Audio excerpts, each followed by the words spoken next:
As the Digital Battlespace Management Division, we actually have a vision internally. We talk about making hard decisions easier, and that involves maximizing the use of data. So we're a data consumer, a data producer amongst all the other divisions as well. And whether that data is to be used for rapid operational decisions or high fidelity modeling of CB threats in the environment or even inside of humans, and even curating large, massive data sets for future S&T use, such as algorithm development, machine learning, and things of that nature. So those are some of the things that we do in the division. Some of the things I'm really excited about for 2024, and I can hit these a little bit in more detail later, but the advancing of the wearables or the physiological monitoring efforts that we've had going. As a lot of people are aware, this is something the 𝘬𝘶𝘵 started about 5 years ago to get at the pre-symptomatic detection of exposure to chemical and biological threats. So that's something that's been a resounding success within the whole, not just the Chem Biodefense Program or 𝘬𝘶𝘵, but within the DoD. So we're looking very, very much forward to moving out from the pilot studies that was just conducted and made recommendations essentially from the service perspective. So some of the things that are missing in this area and some of the things that we can add to with the tech base and the S&T development. So I'm really excited about that area and moving beyond just pre-symptomatic detection and getting after things like severity of illness and those sorts of things. And also partnering with our sister CBA division with some of the work that they have going on in the minimally invasive techniques and other diagnostic efforts. So that's one of the big areas. A couple of other areas, everything that we do really is related to big data. So getting our arms around the big data problem is something that we're going to be moving forward on. And also leveraging the advancements that other divisions have in organoids on a chip. So we're involved with that as well. All of the tech divisions have some area of interest in this space, but it's something that we're looking at in the CBI division or the Digital Battlespace Management Division from a human cognition and mission disruption perspective. So those are some of the big areas that we're looking forward to. We're also obviously looking forward to the S&T conference, so a shameless plug in Fort Lauderdale coming up in December. And I think I'm not going to be a spoiler here, but it's something that we're going to be revealing to everybody about the 𝘬𝘶𝘵's approach to S&T priorities and how we start to look more forward at some of the S&T objectives that we have. And the goal here is going to be to give S&T space to live and breathe, so that we're positioned as an S&T organization to take advantage of things that are more transformative in research and technology developments. And what that does for our advanced development partners in the long run is it helps us de-risk some of the things that they're doing on the acquisition side. So those are the things that I'm really excited about, and that's some of the things we'll be getting after in 2024. Everything really is evolving around making use of vast amounts of data. These data sets are getting larger and more pronounced as the minutes tick by.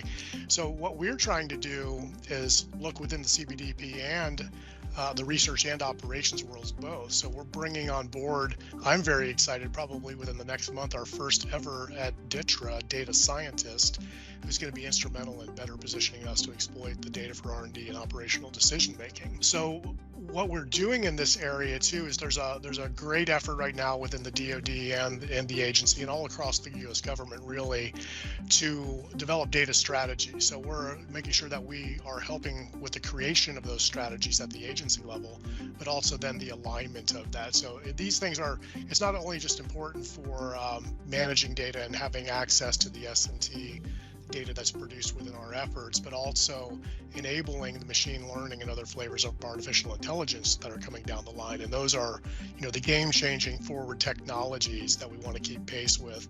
And if you know anything about those kinds of technologies, they're only as good as the data that goes in to feed them. So that's something that's a late developing issue within our technical space that we're thinking about. When you think about this as it relates to human-machine teaming too, that's another thing that we're pushing, and again, revolving around that data issue.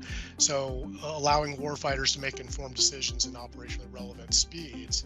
And also when human-machine teaming, that can be something that's either operationalized in a decision-making perspective using modeling components and having a human in the loop, but also the advancement of robotic systems for keeping the soldiers or airmen or Marines or sailors out of harm's way and allowing CB threats to be analyzed or sampled without having to put people in the way.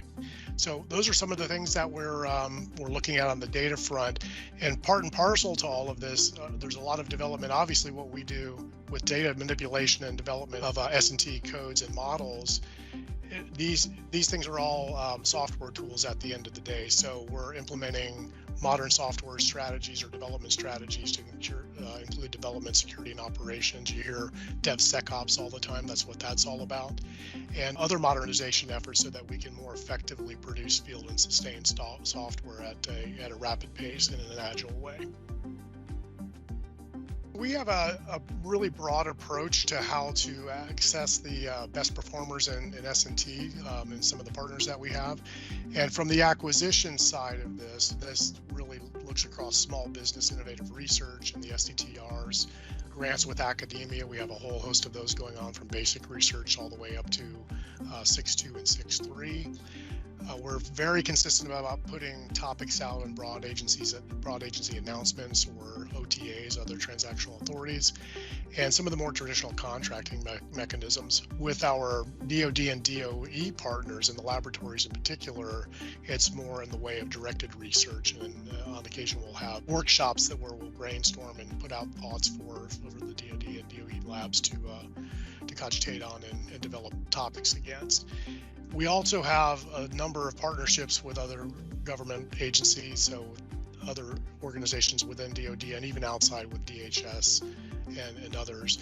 Also international allies, various treaties and MOUs, we work in that space as well. But I think, for the most part, what we're doing on the contracting side and trying to pull new performers in, that's really where the power is.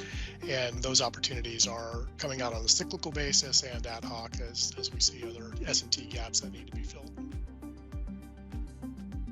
Yeah, I mentioned at the very front end that the vision of this division is innovating to make hard decisions easier. That's sort of our tagline, really. And that speaks to that. Really what it does is speaks to the desire to make data actionable. Everybody, I think, has probably heard the analogy about data and oil. And it was coined about 10 years ago, but it's true today, and maybe even more so true than back then because of the size, just the vast amounts of data. But we look at data like oil in the sense that it is abundant, but when it's unrefined, it's largely useless. And that refining piece of it to allow and enable things like machine learning and artificial intelligence, that is where the power is. And that's what we're getting after, and one of the things that we're the most excited about in not just 24, but moving on into the future.